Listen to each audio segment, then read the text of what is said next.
ओम इदं नमः ऋषिभ्यः पूर्वजेभ्यः पूर्वेभ्यः पथिकृद्भ्यः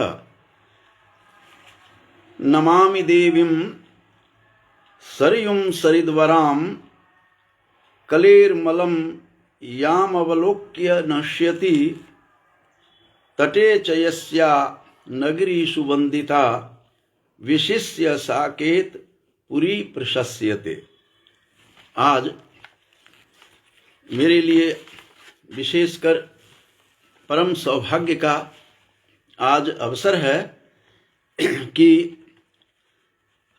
मैं अपने गुरुकल्प प्रोफेसर उमाशंकर शर्मा ऋषि जी के जीवन वृत्त पर एक विहंगम दृष्टि इस विषय को लेकर आज मैं उपस्थित हूँ। प्रोफेसर उमाशंकर शर्मा ऋषि जी का जन्म 10 दिसंबर 1938 को पोंदिल गया बिहार में इनका जन्म श्रीमती सुखदेवी जी एवं पंडित षष्ठी प्रसाद शर्मा जी के घर पोंदिल गया बिहार में इनका जन्म हुआ। वैदिक विद्वान प्रोफेसर उमाशंकर शर्मा ऋषि जी कोई परिचय के मुहताज नहीं हैं। प्रोफेसर उमाशंकर शर्मा ऋषि जी मेरे लिए गुरुकल्प हैं, क्योंकि उनका बहुत बड़ा उपकार मेरे ऊपर है और वे हमारे पीएचडी के 3 जो होते हैं एग्जामिनर परीक्षक उनमें एक थे। इस करके विशेष रूप से प्रोफेसर उमाशंकर शर्मा ऋषि जी जो गुरुकल्प हैं उनके जीवन वृत्त पर कुछ बोलकर मैं अपने जिह्वा को पवित्र करना चाहता हूं, क्योंकि वे किसी परिचय के मुहताज नहीं हैं। आज उनका नाम भारत में एक वैदिक विद्वान के रूप में, एक व्याकरण के विद्वान के रूप में और साहित्य के विद्वान के रूप में उनका नाम संस्कृत जगत में आज विख्यात है। तो उनका संक्षिप्त परिचय देने के लिए मैं यहाँ उपस्थित हूँ। इतनी लंबी सूची है उनकी कृतियों का कि देखकर बड़े बड़े विद्वान भी दांतों तले उंगली चबाते हैं। इस प्रकार से ऐसे महान विद्वान, ऐसे महान चिंतक, विचारक, एक महान लेखक, महान गवेषक का परिचय देकर निश्चित रूप से अपने आप को मैं पावन कर रहा हूँ। उनका जन्म, जैसा कि मैंने बताया था कि 10 सितंबर 1938 को पोंदिल गया बिहार में हुआ था। अब चूंकि दिसंबर आने वाला है, उससे पहले मैंने सोचा कि ऐसे प्राच्य और प्रतीच्य के अद्भुत संगम, अद्भुत विद्वान प्रोफेसर ऋषि जी के विषय में कुछ कहना चाहता हूँ। उन्होंने अपनी शिक्षा दीक्षा पटना विश्वविद्यालय पटना से ही उनकी शिक्षा प्रारंभ होती है और एमए संस्कृत स्वर्ण पदक के साथ, गोल्ड मेडल के साथ पटना विश्वविद्यालय से उन्होंने एमए संस्कृत में एमए की डिग्री प्राप्त की।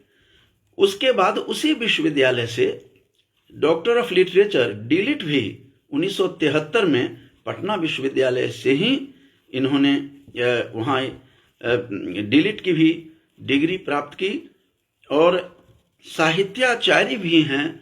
जैसा कि मैंने बताया था कि सर्वत्रास्ति समान गति ही, इनकी गति चाहे वैदिक शास्त्रों में हो या दर्शन शास्त्रों में हो या साहित्य शास्त्रों में हो या व्याकरण के क्षेत्र में हो, इनकी सर्वत्र गति है।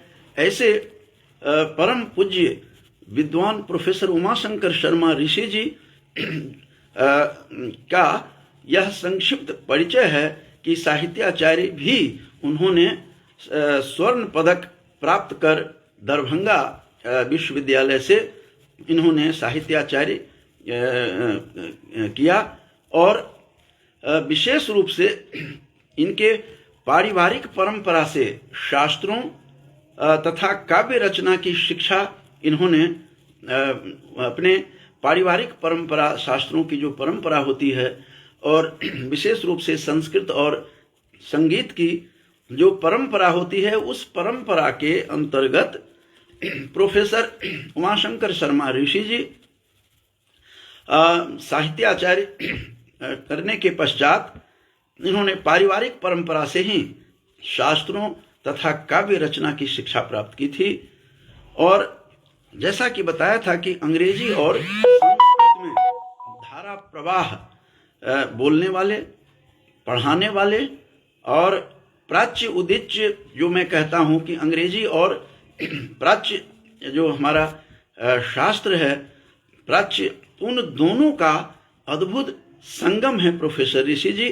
और इनके शिष्यों के मुख से मैंने कई बार सुना है कि वे ऐसे सक्षम अध्यापक के रूप में सरल उपलब्ध और हंसमुख और हंसते हुए हंसाते हुए पढ़ाने की जो कला है, कोई आपसे सीखे, कोई प्रोफेसर शर्मा ऋषि जी से सीखे। तो इनके छात्रों के द्वारा मैंने कई बार सुना है, विशेष रूप से ऐसे उनके शिष्यों में प्रोफेसर लक्ष्मी नारायण सिंह, जो पटना विश्वविद्यालय के में आज भी प्रोफेसर आचार्य के पद पर हैं, और व्याकरण दर्शन में विशेष रूप से वाक्यपदीय ब्रह्मकांड पर उन्होंने जब शोध किया तो इन्हीं प्रोफेसर ऋषि जी के साथ ही किया है। ऐसे टीचर के शिष्य भी इसी प्रकार के होते हैं, जो इनके बारे में इनके जो स्टूडेंट्स हैं, दे से हाई ऑफ प्रोफेसर ऋषि जी, और जिनमें जैसा कि बताया था प्रोफेसर लक्ष्मी नारायण सिंह जो पटना विश्वविद्यालय के प्रोफेसर हैं, उन्होंने मुझे कई बार, जब भी मुझे या पटना विश्वविद्यालय में वहाँ व्याख्यान के लिए आमंत्रित किया जाता रहा हूँ, तो वो हमेशा कहते हैं कि हमारे गुरुदेव प्रोफेसर ऋषि जी ऐसे अध्यापक हैं जो अंग्रेजी और संस्कृत में, हिंदी में तो पढ़ाते ही हैं, तो अंग्रेजी और संस्कृत दोनों भाषाओं में वे पढ़ाने में कुशल हैं। और जब मैं बताऊंगा कि उनकी कृतियों में भी दिखता है प्राच्य और प्रतीच्य की जो शिक्षा सरणी के रूप में है, ऐसे विद्वान प्रोफेसर ऋषि जी न केवल अंग्रेजी और संस्कृत में पढ़ाते ही रहे हैं, अपितु इन्होंने अपनी लेखनी भी चलाई है दोनों भाषाओं में, बल्कि तीनों भाषाओं में, हिंदी में भी। और इस प्रकार से इनके बारे में और भी कई छात्रों ने मुझे कई बार बताया कि गुरुदेव का जो पढ़ाने का ढंग है, पढ़ाने की जो कला है, वह अद्भुत विलक्षण है। मैंने really he is a unique and singular teacher, इस प्रकार के रूप में डॉक्टर बबुनंदन मिश्र भी, जो हमारे गांव के पास ही उनका गांव है, तो मधवापुर से हैं, इनके शिष्य रहे हैं डॉक्टर मिश्र, बबुनंदन मिश्र जी। उनसे भी मैंने सुना है कि ऐसे अद्भुत कला पढ़ाने की जो प्रोफेसर ऋषि जी में है, वो निश्चित रूप से अनुकरणीय है। अनुकरणीय गुरु के रूप में मैं उन्हें मानता हूँ। मेरा भी अद्भुत सौभाग्य रहा है कि मेरे ये परीक्षक थे पीएचडी के, जो मैं इन्हीं के मुख से बहुत दिनों के पश्चात, लगभग 2 दशकों के पीएचडी करने के पश्चात मुझे इन्हीं से ज्ञात हुआ कि ये मेरे एग्जामिनर थे। और इस प्रकार से उन्होंने मुझे कहा कि मैं आपके ऊपर नज़र, बरसों से नज़र रखी हुई है कि आप क्या कर रहे हैं। तो ऐसे मैं तो देखकर और सुनकर और मिलकर सही में मैं अचंभित था और बहुत ही आनंद की प्राप्ति हुई थी। तो ऐसे ऐसे अध्यापकों के सानिध्य में आकर कोई भी पत्थर हो या लोहा हो, पारस बनना स्वाभाविक है, ऐसी मेरी व्यक्तिगत अनुभूति है। और फिर इन्होंने अपना इसके बाद अपनी शिक्षा ग्रहण करने के बाद इनमें, जैसा कि मैंने बताया था, पारिवारिक परंपरा के कारण ही शास्त्रों तथा काव्य की रचना में इन्होंने घर से ही प्राप्त की। और इसके बाद अध्यापन इन्होंने पटना विश्वविद्यालय, पटना कॉलेज पटना से ही इन्होंने अपना अध्यापन प्रारंभ किया और व्याख्याता के पद पर रहे। और रांची कॉलेज में भी इन्होंने अपना अध्यापन किया। और पटना विश्वविद्यालय में 1980 में ये रीडर बन करके आते हैं।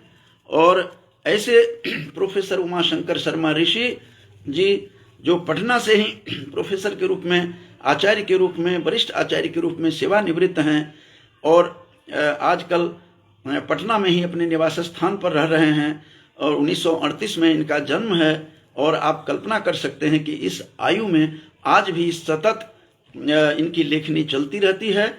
और एक विषय पर नहीं, इनके विषय में जब आगे मैं बताऊंगा कि कितनी रचनाएं हैं इन्होंने की है। तो इन्होंने जैसा कि बताया था कि ये 1980 में रीडर बने और 1985 में ये आचार्य बने थे, प्रोफेसर बने थे। 1985 में ही मैंने व्याख्याता के रूप में मैंने भी अपना अध्यापन जीवन प्रारंभ किया। इसलिए मुझे 1985 में इन्होंने, ये प्रोफेसर बन गए थे, आचार्य बन गए थे, इसलिए विशेष रूप से मेरे लिए स्मरणीय हैं, पूज्य हैं, प्रातः स्मरणीय हैं नहीं बल्कि प्रतिक्षण स्मरणीय गुरु के रूप में, गुरुकल्प के रूप में इन्हें मैं मानता हूँ। और सेवानिवृत्त 1998 में दिसंबर में ही, स्वाभाविक था कि इनका दिसंबर में ही जन्म है, तो दिसंबर में ही 1998 में, ये दिसंबर 1998 में विभागाध्यक्ष के रूप में ये सेवानिवृत्त हुए।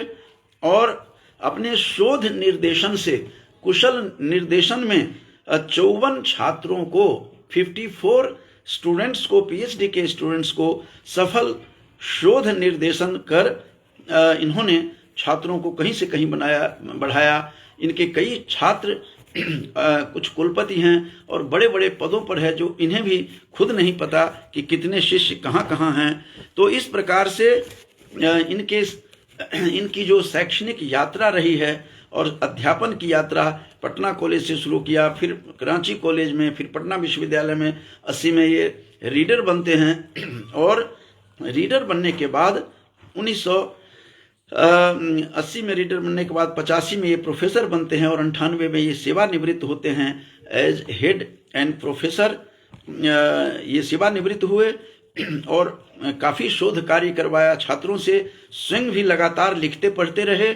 प्रकाशन की जो इनकी सूची देखी, इतनी लंबी है कि बोलना बड़ा असंभव है कम समय में। तो प्रोफेसर उमाशंकर शर्मा ऋषि जी का जीवन वृत्त निश्चित रूप से अनुकरणीय है और श्लाघनीय ही नहीं अपितु अनुकरणीय है। और इनके पद चिन्ह पर चलकर कोई भी कुछ भी कर सकता है, कुछ भी कर सकने में सक्षम है। तो उनकी प्रकाशन की यात्रा में खुद भी अपने स्वतंत्र रूप से उन्होंने अपने काफ़ी प्रकाशन पुस्तकों की प्रकाशित करवाए। और चौखंबा परिवार के प्रकाशन संस्थानों से इनकी प्रायः पुस्तकें चौखंबा परिवार के प्रकाशन संस्थानों से ही प्रकाशित हुए हैं, जिनमें निरुक्त जो है इनका 1961 में ही इनका निरुक्त ग्रंथ 1961 में 1 से लेकर के 7 अध्याय जो है और 1 से 7 अध्याय पूर्वार्ध विस्तृत भूमिका हिंदी अनुवाद सहित 1961 में प्रकाशित हुआ। और कई ऐसे साथी हैं हमारे, कई ऐसे मित्र हैं जिन्होंने कहा कि इनके निरुक्त को पढ़कर मैं निश्चित रूप से समझ पाया हूं कि आखिर निरुक्त आखिर है क्या। तो निरुक्त 1961 में चूंकि बहुत शीघ्र ही इन्होंने प्रकाशित करवाया और एक अच्छे अध्यापक के साथ अच्छे लेखक भी हैं, जिन्होंने जो कई ऐसे विद्वान भारतवर्ष में पसरे हुए हैं कि किस तरह से उन्होंने अपने उनके निरुक्त को पढ़ करके विशेष रूप से बहुत आगे बढ़े हैं। इनके शिष्य की परंपरा बहुत ही लंबी है।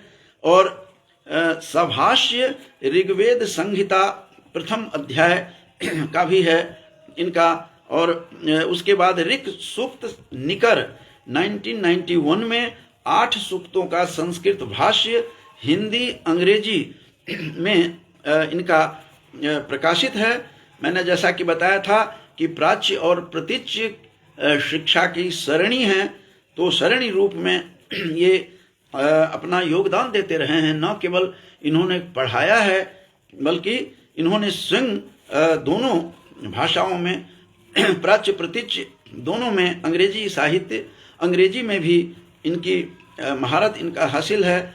और 8 सूक्तों का संकलन संस्कृत भाष्य जो है ऋक् सूक्त निकर, जिसे पढ़कर बच्चे वेदों के सही अर्थ को, क्योंकि वेदों के सही अर्थ को समझना बड़ा मुश्किल काम है, इसीलिए इन्होंने सरल ढंग से, चूंकि ये वैयाकरण भी हैं, एक नैरुक्त भी है, निरुक्त तो लिखा ही है इन्होंने, वैयाकरण के साथ साथ वैदिक भी हैं और मीमांसक भी हैं, तो साहित्य के भी हैं। इन्होंने फिर यजुर्वेद संपूर्ण इन्होंने किया, और शुक्ल यजुर्वेद संहिता विशेष रूप से, क्योंकि शुक्ल यजुर्वेद संहिता की माध्यमनी शाखा जो है ये काफ़ी प्रचलित हैं, प्रसिद्ध हैं, प्रथित हैं।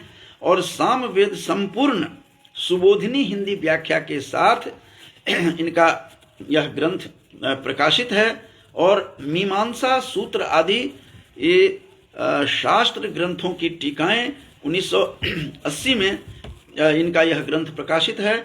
और सबसे बाद में इनका सामवेद ग्रंथ जो संपूर्ण है, सुबोधिनी हिंदी व्याख्या, ये बहुत ही प्रचलित है, बहुत ही सरल ढंग से, सहज ढंग से, जैसे ये पढ़ाने में इनकी कला अद्भुत है, विलक्षण है, अद्वितीय है, तद्वत उसी प्रकार से ये लिखते भी हैं, उसी तरह से इन्होंने लिखा है। तो और मीमांसा सूत्र आदि शास्त्र ग्रंथों की टीकाएं 1980 में इनका प्रकाश में आया, तो इसीलिए मैंने बताया था कि ये मीमांसक भी हैं। और सर्वदर्शन संग्रह जो टीका सहित जो माधवाचार्यकृत जो सर्वदर्शन संग्रह है, हिंदी भाष्य तथा उपयोगी परिशिष्टों के साथ अंग्रेजी हिंदी भूमिका निश्चित रूप से श्लाघनीय है, प्रशंसनीय है, पठनीय है। और 1964 में यह सर्वदर्शन संग्रह टीका के साथ हिंदी भाष्य तथा उपयोगी परिशिष्टों के साथ अंग्रेजी हिंदी भूमिका में इसको सुसज्जित कर इन्होंने प्रकाशित करवाया है 64 में ही। और संस्कृत व्याकरण में कारक तत्वानुशीलन जो है, कारकों का शोधपूर्ण विवेचन, ये 1994 में यह ग्रंथ प्रकाशित है। आप देखते जाइए कि किस प्रकार से मीमांसक भी हैं, साहित्य के मर्मज्ञ भी हैं, वैयाकरण हैं और वैदिक विद्वान तो है ही। तो वाक्यपदी ब्रह्मकांड जो इनकी टीका, जो मेरे पास भी यह टीका है, चूंकि मैं इसी विषय का विद्यार्थी हूँ और यही मेरे पीएचडी के एग्जामिनर रहे हैं, जो वर्षों बाद इन्होंने ही मुझे रहस्योद्घाटन किया। इनसे जब मैं मिलने गया तो जैसा कि मैंने बताया था, तो इस प्रकार से सरला टीका है इनकी। और 100 पेज के अंदर ही है, 65-66 पेज में ही इन्होंने संस्कृत भाषा में इतनी सरल टीका लिखी है कि मैं देखकर अचंभित हूँ। चूंकि मैं इस विषय का स्वयं भी छात्र हूँ, इस दृष्टि से वह वाक्यपदीय जो ब्रह्मकांड है, जो महावैयाकरण भर्तृहरि का ग्रंथ, अद्भुत ग्रंथ है, जिसे देखकर लोग चक्कर खाते हैं इस अद्भुत ग्रंथ को। तो 1915 में प्रथम संस्करण इनका जो सरल टीका है, जो बहुत ही सरल है और संस्कृत में यह टीका है, तो इस प्रकार से चौखंबा भारती अकादमी से यह प्रकाशित है। और उसके बाद अनुवाद सहित इनका महाकाव्य जब मैंने देखा तो मैं दंग रह गया। इनका जो महाकाव्य है श्री रामानु कीर्तनम महाकाव्य, जिस पर मैं इनके विशेष रूप से प्रोफेसर उमाशंकर शर्मा ऋषि के श्री रामानु कीर्तनम महाकाव्य का राम कैसा था, उसमें मैं इस पर पहले ही व्याख्यान दे चुका हूँ। जब राम मंदिर का उद्घाटन हो रहा था उन्हीं दिनों इन पर व्याख्या में इनका भी मैंने दिया है।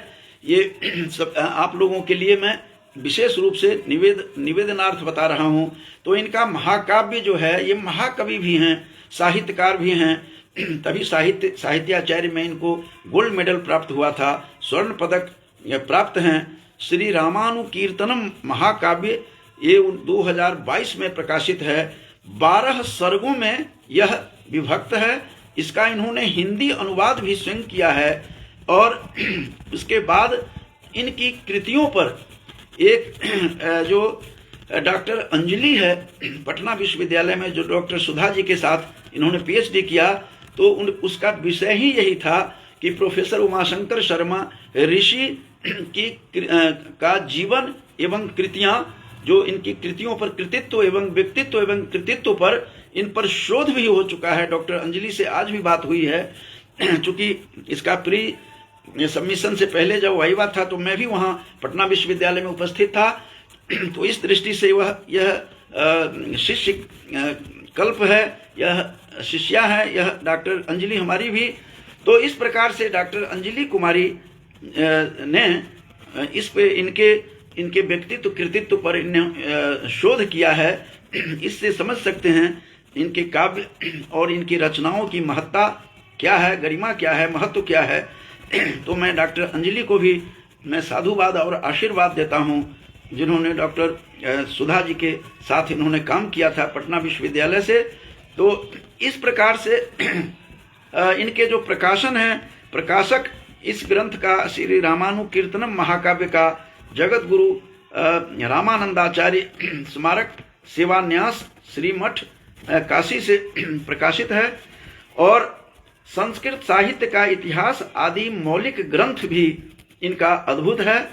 और भारतीय इतिहास के आदि और मध्य के 2 ग्रंथों का अंग्रेजी एवं बंगला से अनुवाद इन्होंने किया, जो ओरिएंटल ब्लैक स्वान से यह प्रकाशित है। 1912 में ये ग्रंथ इनके प्रकाशित हुए। जैसा कि मैंने बताया था, इनके ग्रंथ सभी एक से एक हैं और अद्भुत ग्रंथ हैं। और अशोक के 7 स्तंभ लेख, मूल संस्कृत छाया तथा हिंदी अनुवाद सहित 1960 में भी प्रकाशित है। आर्सं संचयनम एक है, आर्सम संचयनम, जो इनके जितने भी लेख हैं, संस्कृत हिंदी और अंग्रेजी के लेख जितने भी छपे हैं, यत्र तत्र जो प्रकाशित हैं, उसका संचयन यह ग्रंथ है। तो आर्सं संचयनम के नाम से संचयन एवं प्रस्तुति जो है इसका, इन्हीं के लेखों को इन्हीं के शिष्य प्रोफेसर गोपबंधु, जो पूर्व कुलपति संस्कृत विश्वविद्यालय गुजरात में रहे हैं, सोमनाथ विश्वविद्यालय में, उन्होंने इसका संचयन और प्रस्तुति उन्हीं की है, प्रोफेसर गोपबंधु की, इनके शिष्य की। और यह ग्रंथ डॉक्टर ऋषि जी का अद्भुत और विलक्षण ग्रंथ है। ऋषि प्रज्ञा के नाम से इनके सेवानिवृत्ति के बाद अभिनंदन ग्रंथ भी इनका प्रकाश में आया, जिसके संपादन इन्हीं के शिष्य प्रोफेसर गोपबंधु मिश्र, जो पूर्व कुलपति श्री सोमनाथ विश्वविद्यालय वेरावल गुजरात में रहे हैं और संस्कृत भारती के अध्यक्ष भी रहे हैं। तो इस प्रकार से 2021 में यह ग्रंथ, अभिनंदन ग्रंथ जो है, प्रोफेसर ऋषि जी का अभिनंदन ग्रंथ, इनका जो प्रकाशन में आया, प्रोफेसर उमाशंकर शर्मा ऋषि जी के जो वैदिक विद्वान हैं और बहुआयामी व्यक्तित्व के धनी हैं, उनका अभिनंदन ग्रंथ प्रकाशन में आया। संपादन प्रोफेसर गोपबंधु मिश्र ने किया। वैदिकी प्रक्रिया जो इनका व्याकरण का बहुत ही अद्भुत ग्रंथ है, छात्रोपयोगी है और शोधकर्ताओं के लिए भी एक मार्गदर्शक का काम यह ग्रंथ करता है। तो वैदिकी प्रक्रिया जो है सिद्धांत कौमुदी की हिंदी व्याख्या सहित 1962 में ही इनका यह ग्रंथ प्रकाशित हुआ तथा विस्तृत व्याख्या सहित है इसमें। और हरिश्चंद्रोपाख्यानम जो हरिश्चंद्र जो वैदिक पात्र हैं और राम के पूर्वज रहे हैं। उनके ऐतरेय ब्राह्मण में जहाँ पर इनकी चर्चा हुई है तो हरिश्चंद्रोपाख्यानम ऐतरेय ब्राह्मण का जो अध्याय 33 है उसका सायण भाष्य हिंदी समेत इनका जो लिखा है इन्होंने 1963 में 1963 में यह प्रकाशित है। अभिलेख निकर करके एक ग्रंथ है, अशोक के स्तंभ के लेख तथा 7 संस्कृत अभिलेखों का हिंदी अनुवाद तथा विस्तृत भूमिका के साथ प्रकाशन 1992 में है। और संस्कृत वाणी प्रवेशिका भाग 1, 2, 3 4 पुस्तकें हैं जो 1998 में 1998 में प्रकाशित है। इनकी लंबी सूची है, मैं देख करके अचंभित हूँ। और संस्कृत व्याकरण निकर एक 2021 में प्रकाशित है। भाषा विज्ञान, चूंकि भाषा विज्ञान के ये विद्यार्थी हैं, जो भी व्याकरण का विद्यार्थी होगा भाषा विज्ञान के बिना चल नहीं सकता है, एक कदम भी नहीं चल सकते हैं। इसलिए भाषा विज्ञान जो है, भाषा विज्ञान की रूपरेखा 2022 में इनका प्रकाशन है। और शब्दार्थ रत्नम जो तारानाथ कृत है उसका अभिनव संपादित संस्करण 2015 में है। जो कितना इन्होंने उपकार किया है संस्कृत जगत में और संस्कृत जगत के लिए और संस्कृत के लिए इन्होंने इतना काम किया है कि यह निश्चित रूप से उदाहरण स्वरूप हैं, विलक्षण हैं, अद्वितीय हैं। इस प्रकार से जैसा कि मैं बार बार कहता हूँ, no doubt he is a singular and unique scholar. तो इस प्रकार से शब्दार्थ रत्नम जैसा बताया तारानाथ कृत अभिनव संपादित जो है संपादन किया संस्करण 2015 में। उसी तरह से आरसम संचयनम जो नाम से संस्कृत हिंदी अंग्रेजी लेखों का चयन है जो 2020 में प्रकाशित हुआ। जीवन की स्मृतियों पर भी इन्होंने लेखनी चलाई। इनकी लेखनी कभी बंद नहीं हुई है। मैं देख रहा हूं कि ये सतत 1971-61 से इनका लगातार इनका काम चल रहा है। तो संस्कृत व्याकरण जैसा कि मैंने बताया था, संस्कृत व्याकरण निकर, भाषा विज्ञान की रूपरेखा, शब्दार्थ रत्नम, आर्सम संचयनम और जीवन की स्मृतियों को आत्मकथा जिसमें है इनकी, वो 2021 में प्रकाशित है। और भूमि सूक्त जो अथर्ववेद का भूमि सूक्त बहुत ही महत्वपूर्ण है। माता भूमि पुत्रोहम पृथिव्याः जहाँ कह करके डिंडिम घोष किया है ऋषि ने। अथर्ववेद का यह मंत्र अत्यंत आजकल विद्वानों के लिए कंठाभूषण बना हुआ है। ऐसे हिंदी व्याख्या अंग्रेजी अनुवाद 2021 में, जैसा कि मैंने बार बार मैं कहता आ रहा हूं कि ये प्राच्य और उदीच्य ये प्राचीन ग्रंथों के और नूतन ग्रंथों के ये दोनों ये अंग्रेजी और संस्कृत दोनों तरफ से जो इनका जो लेख है, इनके जो पुस्तकें हैं और इनका जो अधिकार है वह निश्चित रूप से विलक्षण है। तो प्राच्य प्रतिच्योभय शिक्षा सरणी ही ये शिक्षा के सरणी है निश्चित रूप से। और भूमि सूक्त अथर्ववेद पर लिखने के पश्चात अंग्रेजी और हिंदी और अंग्रेजी अनुवाद विलक्षण है।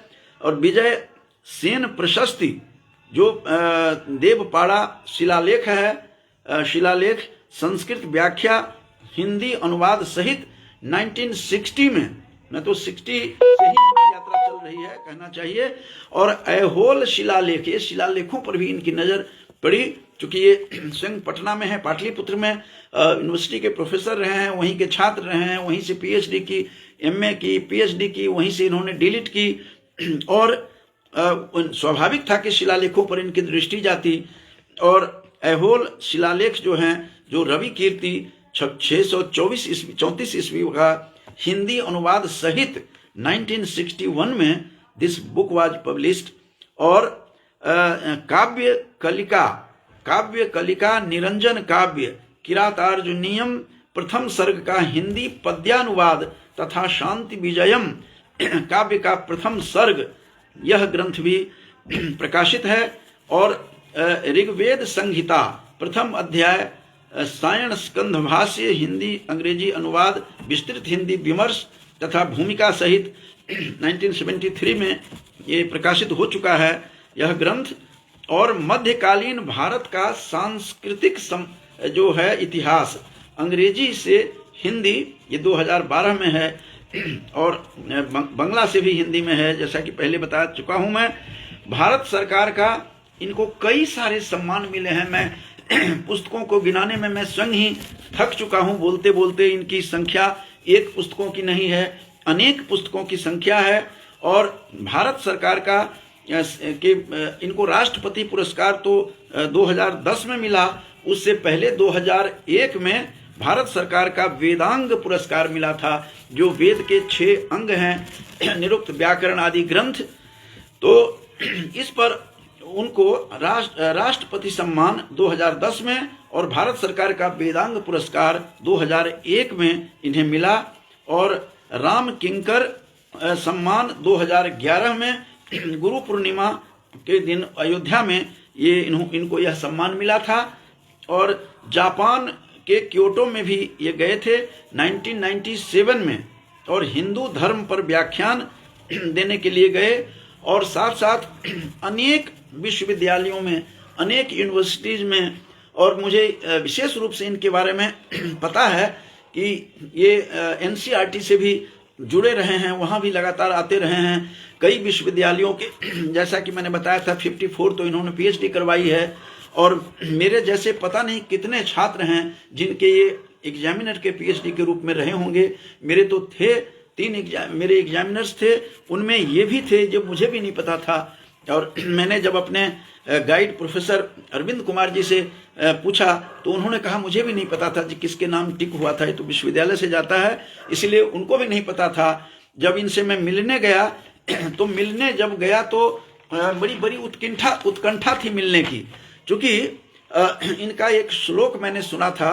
प्रोफेसर जगदीश प्रसाद सिम्बाल जी, जो होशियारपुर, पंजाब विश्वविद्यालय होशियारपुर से सेवानिवृत्त हैं, बहुत महाकवि हैं, बहुत बड़े लेखक हैं, इनकी भूरी भूरी प्रशंसा करते हैं, प्रशंसक हैं। प्रोफेसर राजेश्वर मिश्र कुरुक्षेत्र विश्वविद्यालय से जो वैदिक विद्वान हैं, वे भी इनके बहुत ही इनकी प्रशंसा करते हैं। तो इस प्रकार से मैं इनके विषय में बहुत इनके बारे में सुना था। तो जब मैं पटना विश्वविद्यालय में जब मैं व्याख्यान के लिए गया था तो उस समय मैंने इनके विषय में सोचा कि इनसे मिलना चाहिए। और प्रोफेसर सिम्बाल जी ने भी कहा, प्रोफेसर अरविंद कुमार जी ने, कि उनसे मिलना चाहिए, बहुत अच्छे स्कॉलर हैं। जब मैं इनसे मिलने गया बंधुओं तो आश्चर्यचकित किया इन्होंने मुझे। इनसे जब मैं मिलने जाता हूँ, इनके पहले मैंने कहा डॉक्टर हरीश जी हैं, पटना विश्वविद्यालय में अध्यापक हैं, मैंने कहा हरीश मुझे तुम ले चलो। जब वहाँ मैं गया तो उन्होंने कहा, एक बार मैंने कहा फ़ोन कर दो कि अमुक व्यक्ति डॉक्टर कामदेव झा जो है मिलना चाहते हैं, कुरुक्षेत्र विश्वविद्यालय में कॉलेज के प्राचार्य हैं। तो उन्होंने कुछ नहीं कहा। मैंने कहा क्या कहा उन्होंने, जबकि अस्वस्थ रहे हैं, ये बहुत अस्वस्थ थे उन दिनों, फिर भी इनकी मिलने की उत्कंठा देख करके मैं चकित था बंधुओं। जब मैं इनके मिलने गया, कैंपस में ये चहलकदमी कर रहे थे, जबकि पता लगा बहुत अस्वस्थ थे, लेकिन अभी स्वस्थ हैं। और तब मैं इनको देखा और देखते ही मैंने चरण स्पर्श किया, नहीं करने दिया, हृदय से लगा लिया। इन्होंने आलिंगन किया और कहा कि मैं तो आपको वर्षों से जानता हूं और आप पर मेरी नज़र मैंने रखी हुई है। मैं आश्चर्यचकित हुआ कि ये तांत्रिक तो नहीं है, लेकिन उन्होंने मेरी शंका का समाधान शीघ्र ही किया और कहा कि मैं आपके PhD का एग्जामिनर रहा हूं। मैं आश्चर्यचकित हुआ, और इसका मतलब ये मुझे 89 और 90 से ही जानते रहे होंगे। और कहते हैं आपके ऊपर नज़र भी रख रहा था, आप प्रिंसिपल भी बन गए, ये भी उनको पता था, पुस्तकें भी लगातार लिख रहा हूँ।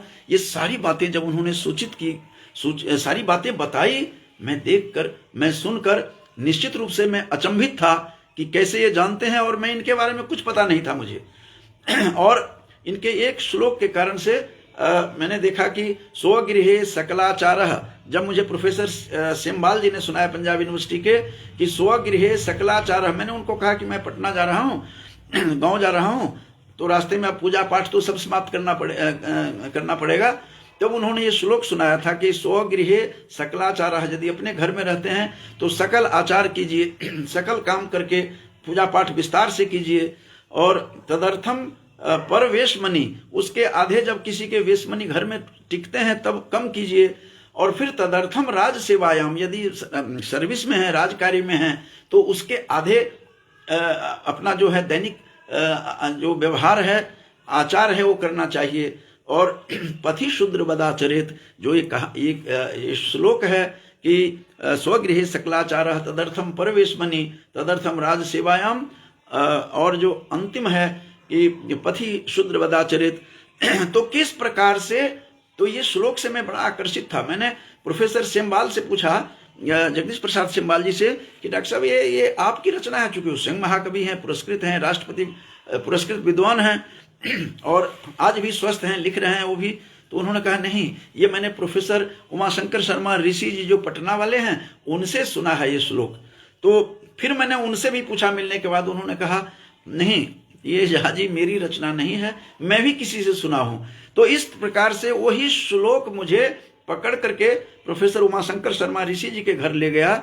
वही श्लोक कहूंगा मैं, जिसके कारण मुझे भी पता लगा कि ये मेरे भी एग्जामिनर, पीएचडी के एग्जामिनर रहे हैं। और मेरा सौभाग्य है कि मैं शिष्य कल्प, मैं उनका, वो मेरे गुरु कल्प हैं और मैं उनका शिष्य हूं। और सीधा कल्प नहीं कह करके सीधा संबंध है, चूंकि मेरे एग्जामिनर रहे हैं पीएचडी के। तो in that way directly I have been his student, उनका मैं साक्षात शिष्य भी हूं, ये भी कह सकता हूं, मैं बड़े गौरव के साथ कह सकता हूं। और आज मैंने यह सोचा कि मैं अपनी जिह्वा को पवित्र करूं ऐसे ऐसे विद्वान का के विषय में बोल करके, जो 1938 में जिनका जन्म है और अब 90 के होने जा रहे हैं, हो जाएंगे। तो इस प्रकार से आज भी अस्वस्थता के बावजूद भी सतत लिख रहे हैं। सामवेद का संपूर्ण इन्होंने जो अंतिम जो इनकी पुस्तक है, अंतिम मतलब जो प्रकाशित है, और लगातार ये काम कर रहे हैं, लगातार लिख रहे हैं, लगातार पढ़ रहे हैं।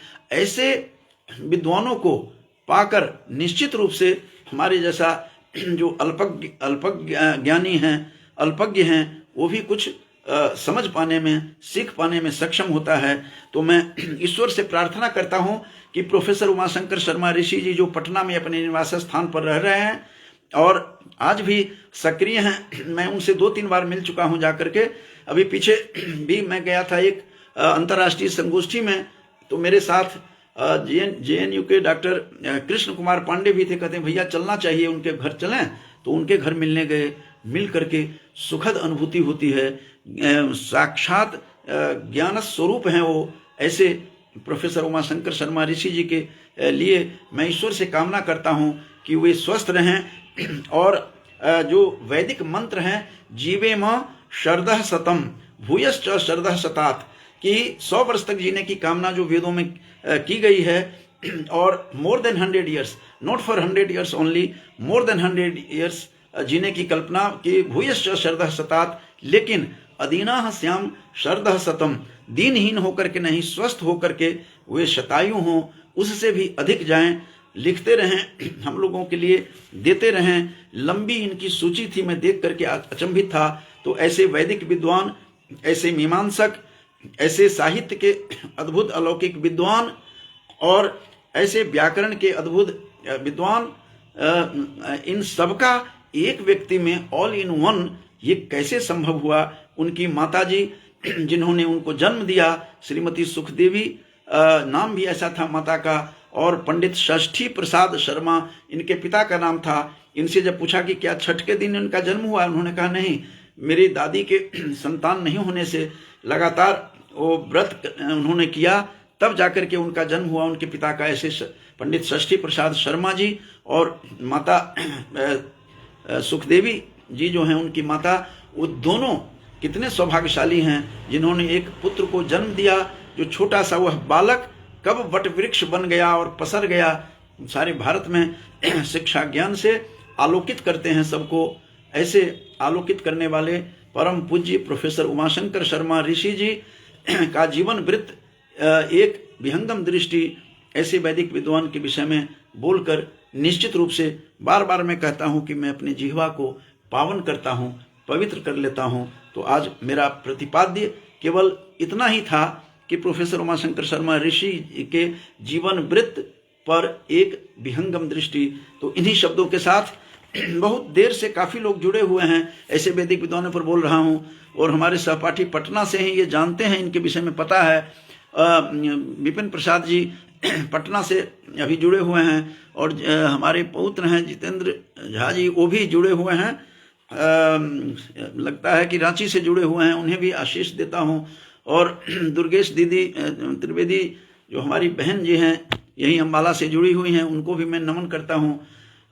इनके साथ हम कॉलेज में पढ़ते हुए इनके साथ में जाया करता था, तो उनको भी, दुर्गेश बहन जी को मैं प्रणाम करता हूँ। और आचार्य नितिन जो मेरे शिष्य कल्प हैं, नितिन जोशी जी, मैं उन्हें भी आशीर्वाद देता हूँ। और इन्हीं शब्दों के साथ जो लोग भी पहले से भी जुड़े हुए थे, उन सबको शुभकामना देते हुए आज का मेरा, जैसा कि बताया कि वक्तव्य यही था, प्रोफेसर उमाशंकर शर्मा ऋषि जी के जीवन वृत्त पर एक विहंगम दृष्टि, ऐसे प्राच्य प्रतीच्य के अद्भुत अलौकिक विद्वान को नमन करते हुए अपनी वाणी को विराम देता हूँ। जयतु सुर भारती, जयतु भारतम।